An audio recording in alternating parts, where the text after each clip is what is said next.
A graça e a paz do nosso Senhor Jesus Cristo. Eu quero, neste momento, compartilhar de um texto da Palavra de Deus.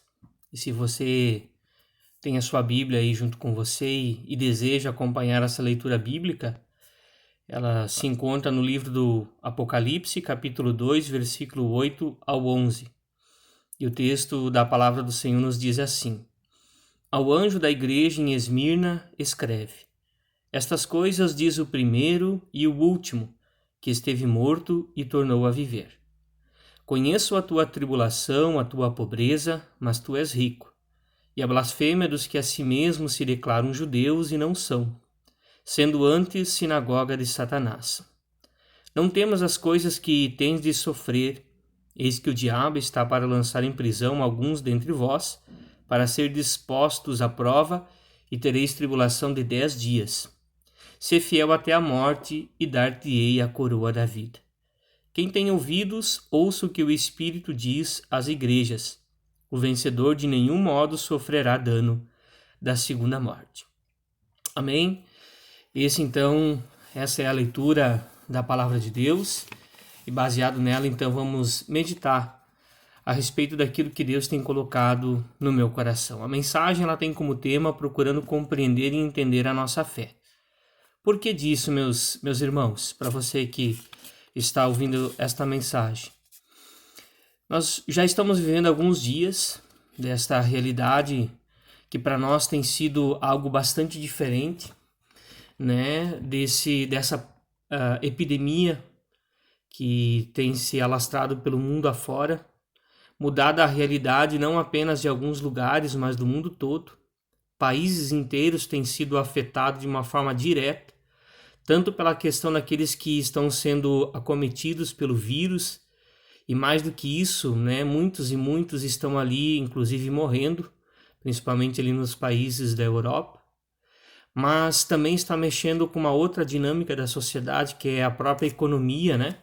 Uma vez que está sendo decretado quase que na maioria dos países, e aqui no Brasil não é diferente, o decreto de que o comércio venha fechar, enfim, né, as pessoas elas venham permanecer nas suas casas, elas não saiam, e tudo isso está mexendo com a dinâmica da sociedade, com a dinâmica, né, do convívio das pessoas. Daqui a pouco as pessoas não estão conseguindo sequer visitar aqueles que lhes são mais próximos, seus entes queridos, familiares, pai, mãe, filhos, né, muito claro, pela recomendação daquilo que foi colocado, mas também porque é um tipo de um pânico. Há um temor pelo que a gente vê na grande maioria das pessoas. E eu pude perceber que, embora talvez muitas não estão propriamente com medo, no sentido, né, receio do vírus em si, até porque tem uma ideia de que ele está muito distante, não vai chegar próximo de nós, e se chegar, talvez não vai ter aquele mesmo efeito. Alguns até mesmo demonstram um tipo de uma incredulidade, se de fato é tudo aquilo que está sendo noticiado. Uma coisa é certa, né? Está mexendo e não podemos negar esse fato, esta realidade. Mas o que eu mais percebo que está mais mexendo assim na sociedade é o medo que muitos estão tendo a respeito até mesmo dessa questão da economia, né? Empresas já estão sentindo-se afetadas porque elas têm que ficar fechadas, pequenos comércios, pessoas estão receosas de perderem os seus empregos, e tudo isso está causando, dando uma sensação nas pessoas de medo, de insegurança. E aí, nisso tudo, meus irmãos, estamos nós aqui, a Igreja do Senhor, o povo de Deus, e a gente precisa entender e compreender todas estas coisas. É uma das coisas que eu, inclusive, tenho feito nesse tempo, meus irmãos, porque quando nós ouvimos pela primeira vez, talvez lá no mês de janeiro, a respeito, né, dessa epidemia, desse vírus, né, o coronavírus, denominado ali, né, de uma forma mais precisa como o Covid-19, até lá no mês de janeiro estava lá no seu país de origem, né, lá numa província da China, e a gente, né, acostumado a diariamente, quando ligamos a nossa televisão, ouvimos os noticiários, ou na rádio, ou até mesmo no jornal impresso, nós então lemos, ouvimos, vemos notícias a respeito de acontecimentos que estão ocorrendo no mundo afora, né? São as epidemias, são os problemas sociais, muitas vezes guerras, mas que ficava lá e nós não nos sentimos afetados. De repente, essa epidemia tem se alastrado no mundo afora e tem chegado até nós. E aí a gente precisa mudar um pouco a percepção do fato. E eu tenho orado a Deus e procurado, e tenho pedido a Ele, procurado compreender qual é a postura que nós como igreja precisamos ter em relação a toda esta situação, né? Porque de um lado, embora existe um certo exagero, podemos assim dizer, talvez existe o que alguns estão denominando como um tipo de terrorismo da informação, e as pessoas estão ficando mais com medo, não propriamente do vírus, mas até mesmo por causa das informações que trazem referente a essa epidemia. Mas também, em contrapartida, nós não podemos ignorar que existe algo acontecendo. E qual deve ser a nossa postura? Qual deve ser o nosso entendimento a respeito disso? Por um lado, meus irmãos, a gente precisa ter todo o entendimento espiritual, porque nada está ocorrendo por um acidente. Nada aconteceu por uma casualidade de um povo lá, né, no interior da China, lá numa província da China, que dizem que tinha por hábito se alimentarem de animais silvestres, como é o caso de comerem morcegos, se alimentarem de morcegos, e que a partir dali, né, esse vírus se alastrou no corpo das pessoas, no organismo delas, e elas foram espalhando. É muito mais do que isso. A gente precisa entender que existe uma explicação científica, mas existe também uma explicação teológica, espiritual, uma explicação da palavra de Deus. E nós precisamos compreender, precisamos entender, discernir todas estas coisas, para quando nós formos solicitados a respeito disto, nós possamos dar uma resposta que seja uma resposta de acordo com aquilo que Deus está revelando na sua palavra para nós. Por que eu estou dizendo isso, meus irmãos? E eu não quero ser repetitivo. De um lado, você vai ver o mundo trazendo todas as informações a respeito desse acontecimento, dessa epidemia. Mas o parecer que eles dão passa muito longe de uma interpretação da palavra de Deus, do entendimento da palavra de Deus. Ou por acaso, quando você vai no Jornal Nacional, liga o Jornal Nacional, o Jornal da Bandeirantes, do SBT, você lê lá no jornal impresso a respeito deste fato, você vê em algum momento eles darem espaço a uma interpretação bíblica e espiritual a respeito do fato. Você ouviu algum dos apresentadores dizendo, olha, isso está acontecendo porque dizem os cristãos que tem tudo a ver com aquilo que a Bíblia, a palavra de Deus está falando nos últimos tempos. Não, isso passa muito longe dos noticiários. Eles sequer mencionam a respeito disso. Mas quando solicitados a nós, a igreja, quando as pessoas perguntarem o que você tem a nos explicar a respeito disso, nós precisamos ter o entendimento da palavra do Senhor. E é isso que eu tenho orado a Deus. Eu quero aqui ler 2 versículos bíblicos que me chamaram a atenção. Os dois estão no livro de Daniel, né? Daniel é interessante porque as duas palavras compreender e entender estão ali no seu livro. A primeira delas é quando lá no capítulo 8, diz assim, né? Daniel, e aconteceu que havendo eu, Daniel, visto a visão, procurei entendê-la, e eis que se apresentou diante de mim um como semelhança do homem. Ou seja, Daniel, ele recebia aquelas visões da parte de Deus, e num primeiro momento ele nem sempre tinha, né, a compreensão, até porque não se compreende num sentido meramente intelectual, né? A parte racional faz parte? Claro que faz. Deus nos fez assim, pessoas racionais. Todavia, a gente precisa entender que vai além do racional, do intelectual, do cognitivo. Vai também de uma interpretação espiritual. O mundo não vai entender isso, até porque a Bíblia diz que o homem natural não compreende das coisas do Espírito. E aí a gente pode entender isso como um princípio que abrange vários aspectos daquilo que é espiritual. Um segundo texto, e aí é o que mais chama a atenção, é quando Daniel ele recebe aquela visão, né, lá do capítulo 10, e ele vai procurar entender, e ele se propõe então aquele período ali, que é conhecido os 21 dias do jejum de Daniel. E aí ele diz assim: então me disse o anjo, né, que chega para ele para lhe dar a resposta: não temas, Daniel, porque desde o primeiro dia em que aplicaste o teu coração a compreender e a humilhar-te perante o teu Deus. Ou seja, ele procurou compreender, entender, a fim de que ele pudesse transmitir aquilo que Deus estava falando ao seu coração. E é o que nós também precisamos. Pedir: Senhor, dá-me compreensão de tudo isso, porque eu não quero ser raso demais de dizer que é apenas uma epidemia, mas também não quero ser extremista demais de exagerar na dose e talvez causar um tipo de terrorismo que muitos estão fazendo, indo além do que a própria Bíblia fala. Né? Então a gente precisa ter o equilíbrio de não ser nem raso demais e ter apenas uma percepção humana da questão, mas também não ser extremista demais, para que o mundo não olhe para nós e nos diga: vocês são os fanáticos. E de fato, por vezes, podemos demonstrar que somos, quando nós trazemos a respeito deste fato uma interpretação que vai além do que a Bíblia fala. Mas a Bíblia fala de todos esses acontecimentos, inclusive das epidemias. Quando o Senhor Jesus Cristo ele vai dizer, né, naqueles chamados capítulos escatológicos, ou de Lucas 21, de Mateus 24, onde Jesus ele vai relatar a respeito dos últimos acontecimentos.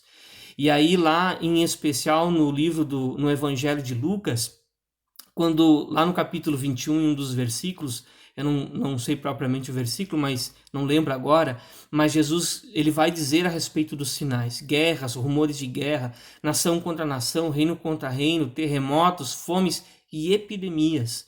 Ou seja, não é nada acidental, tudo está acontecendo dentro de um propósito que Deus está estabelecendo, né, a respeito dos últimos acontecimentos.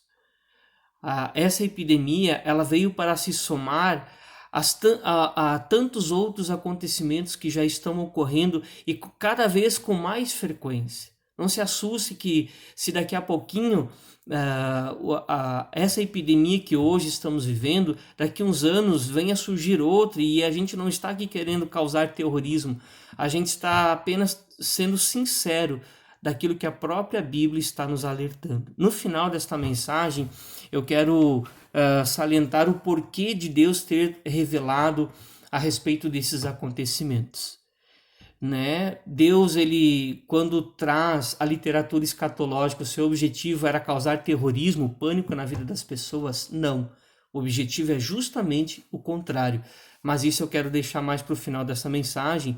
E aí eu quero dizer para os irmãos, para você que está assistindo, que orando a Deus e procurando compreender, né? Falando nessas palavras para Deus, eu quero compreender o que está acontecendo.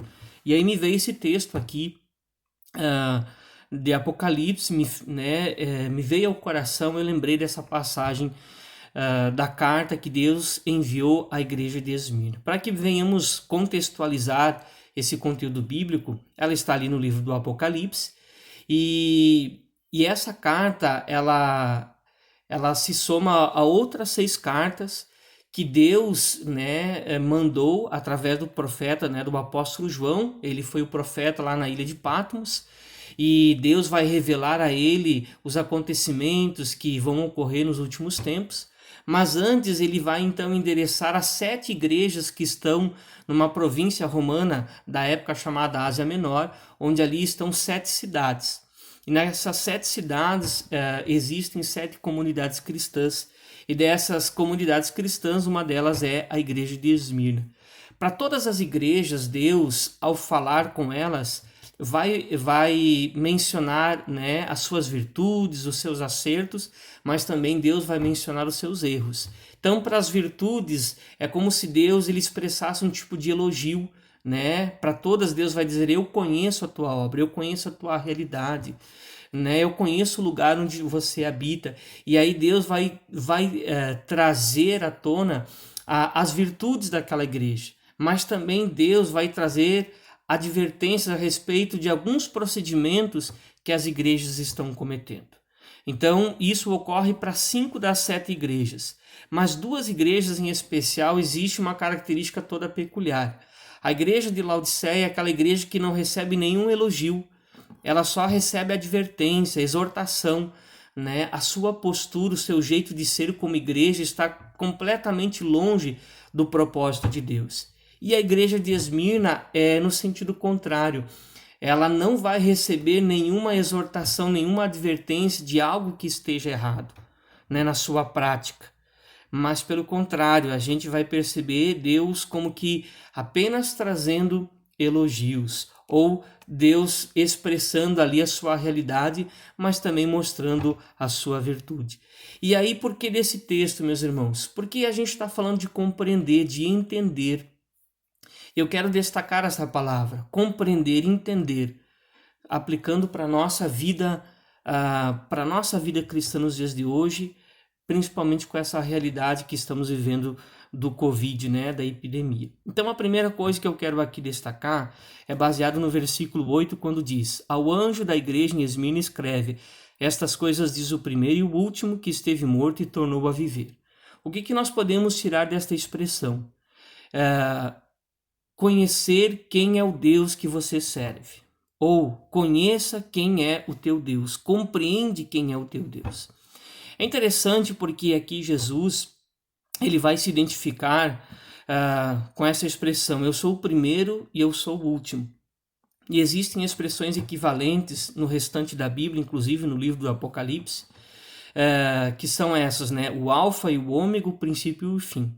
Então, sempre quando surgir dessas palavras, eu sou o primeiro e o último, o alfa e o ômega, o princípio e o fim, Deus está falando da mesma coisa, né? O alfa e o ômega, o alfa é a primeira letra do alfabeto grego e o ômega é a última letra do alfabeto grego. Por que Deus se identificou nessas palavras? O Senhor Jesus. E eu quero aqui trazer alguns versículos bíblicos que trazem essa referência. A respeito do Deus Pai, Isaías 44:6, 48:12. Aqui no livro do Apocalipse, capítulo 1, versículo 8, versículo 21, capítulo 21 e versículo 6. E a respeito do Senhor Jesus Cristo, é atribuído a ele também estas palavras em Apocalipse, capítulo 1, 17. Esse versículo que nós acabamos de ler, 2:8, e depois o capítulo 22 e versículo 13. Por que Deus se identifica como sendo o primeiro e o último, o alfa e o ômega, o princípio e o fim? Deus está dizendo na sua palavra, né, que ele é o Senhor da história, né? Ele é o conquistador e tem o poder de tudo, inclusive sobre a morte. Aqui em especial a pessoa do Senhor Jesus. Por que a gente tira essa interpretação?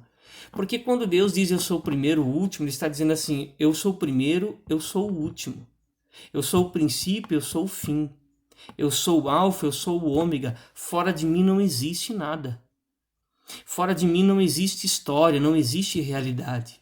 Ou seja, Deus, ele está fora Deus está fora da nossa realidade. Deus transcende. Nada acontece fora de Deus, no sentido de que nada está além de Deus. Porque Deus é tudo, Deus é todos. No sentido de que Deus, a sua glória, o seu poder, a sua autoridade está sobre tudo e sobre todos. Lá no Antigo Testamento a gente já lê, né? A glória do Senhor enche os céus e enche a terra. Qual é o tamanho de Deus? Né? Isso é um mistério. Deus transcende a própria criação. Deus não está dentro da criação.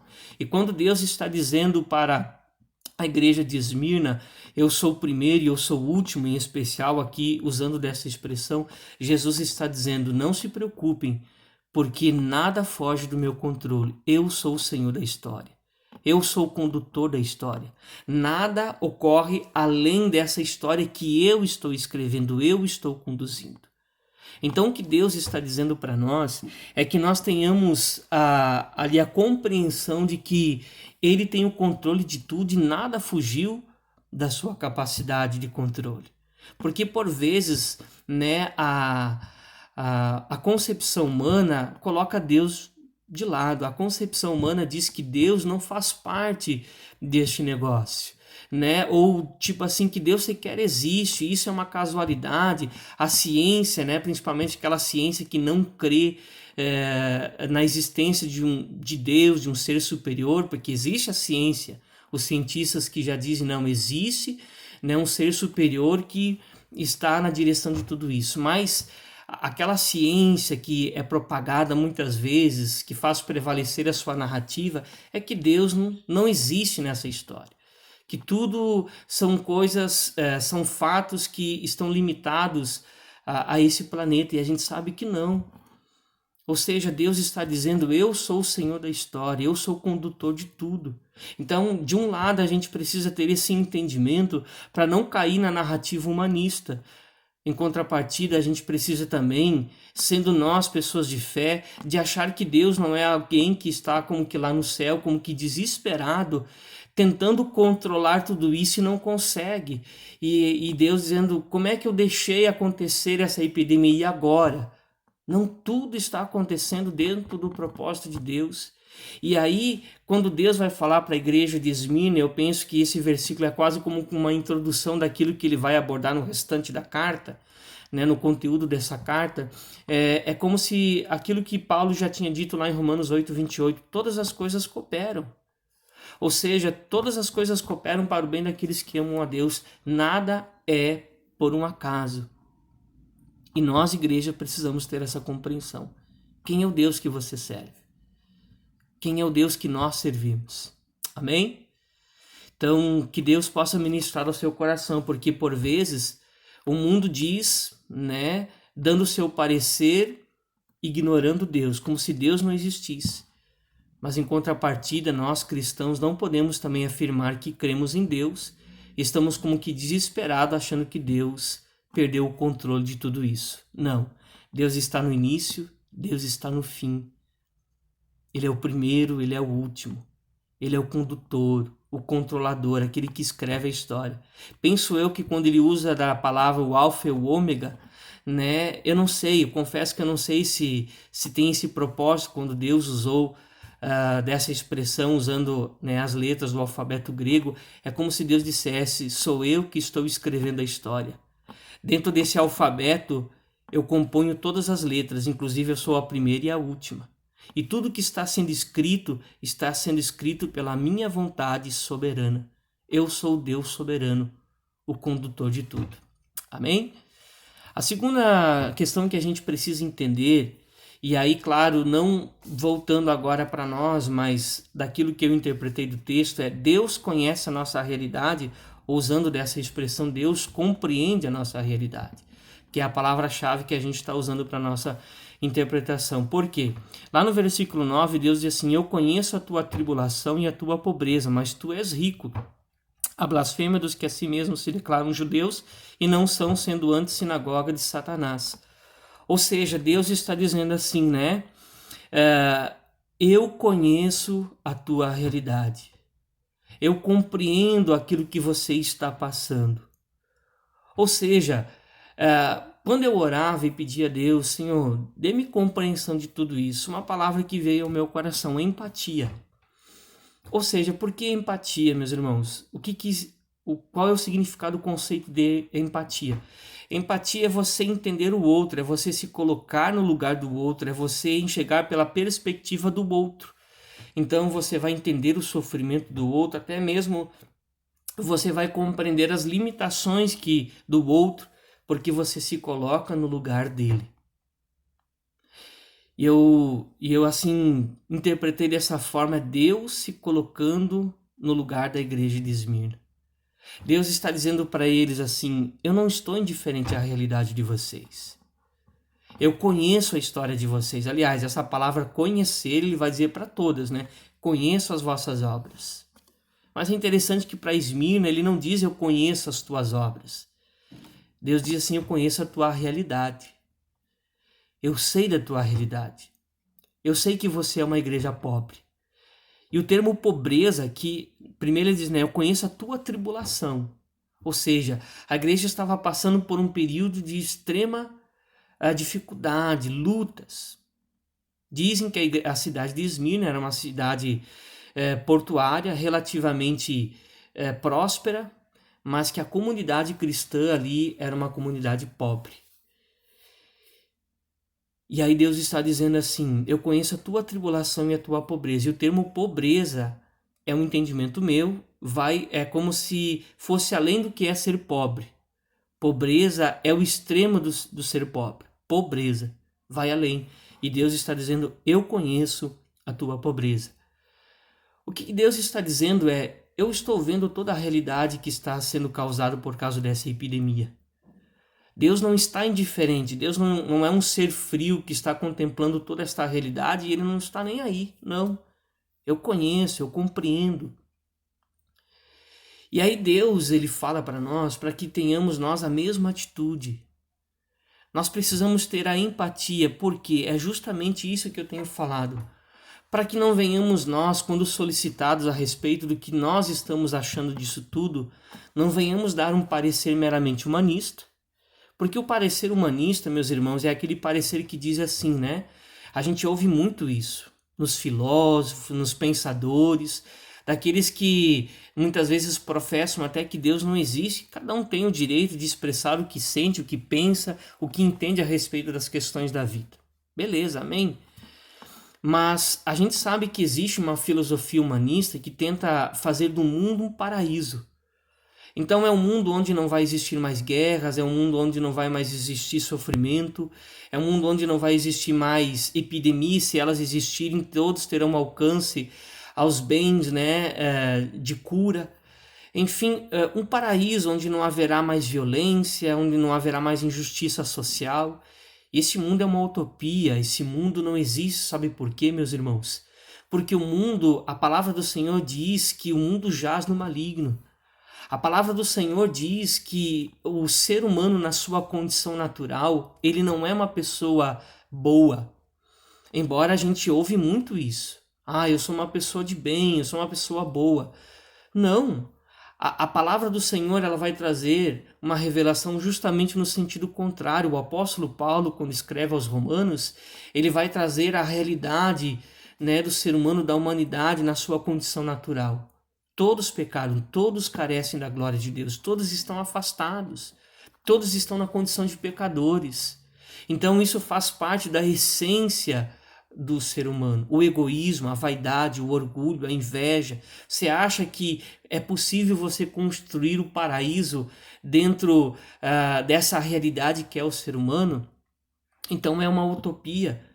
Eu confesso que fico um tanto indignado quando eu ouço até mesmo segmentos da igreja de alguns que tentam concordar com essa narrativa do bem-estar social, que é quase como que uma ideologia política que hoje se propaga e que faz do Estado o provedor para as pessoas. E nós estamos correndo para esse caminho.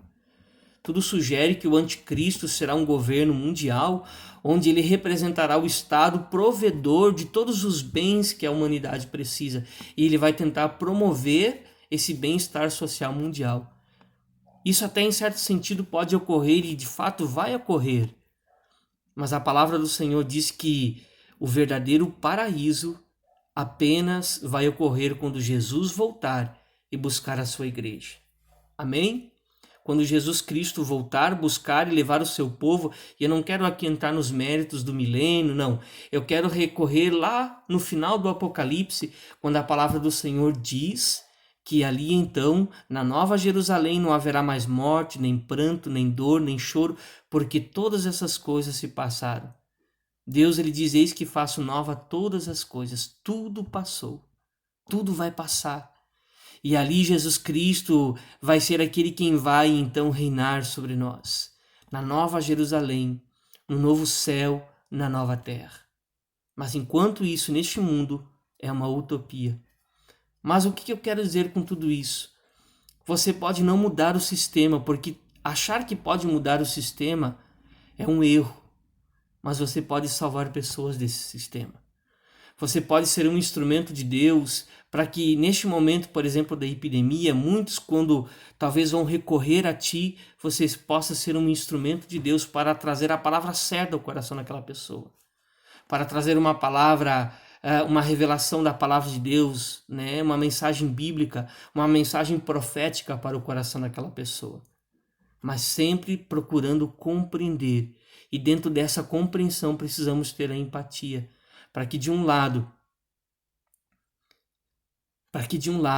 nós não venhamos meramente sermos pessoas que trazem um parecer humano, humanista, e em contrapartida não sejamos insensíveis e possamos ser instrumentos de Deus para propagar esta mensagem para muitas pessoas. Empatia. Deus está dizendo para a igreja de Esmirna: eu conheço a tua tribulação, eu conheço a tua pobreza, eu sei do teu sofrimento, eu sei daqueles que blasfemam contra vocês, eles se declaram judeus, mas não são, eles são sinagogas de Satanás. Deus está dizendo: eu não estou indiferente. Assim como lá no passado Deus disse para a igreja, para o povo de Israel, né, quando chamou Moisés, ele disse: eu tenho visto o sofrimento do meu povo. Eu tenho contemplado a aflição do meu povo no Egito. E aí Deus levanta Moisés para ser o libertador. Assim Deus, no decorrer da sua história, ele está dizendo: eu compreendo, eu entendo a realidade. Eu quero trazer aqui um outro significado também de estudo, esse significado em especial para a Igreja do Senhor, porque é interessante, muitos que professam a fé em Cristo estão perguntando e dizendo assim: como isso? Por que Deus está permitindo? E aí é justamente o que a gente tem falado. Falta uma compreensão, um entendimento daquilo que a palavra de Deus está falando. Em que sentido essa epidemia se encaixa dentro da revelação bíblica?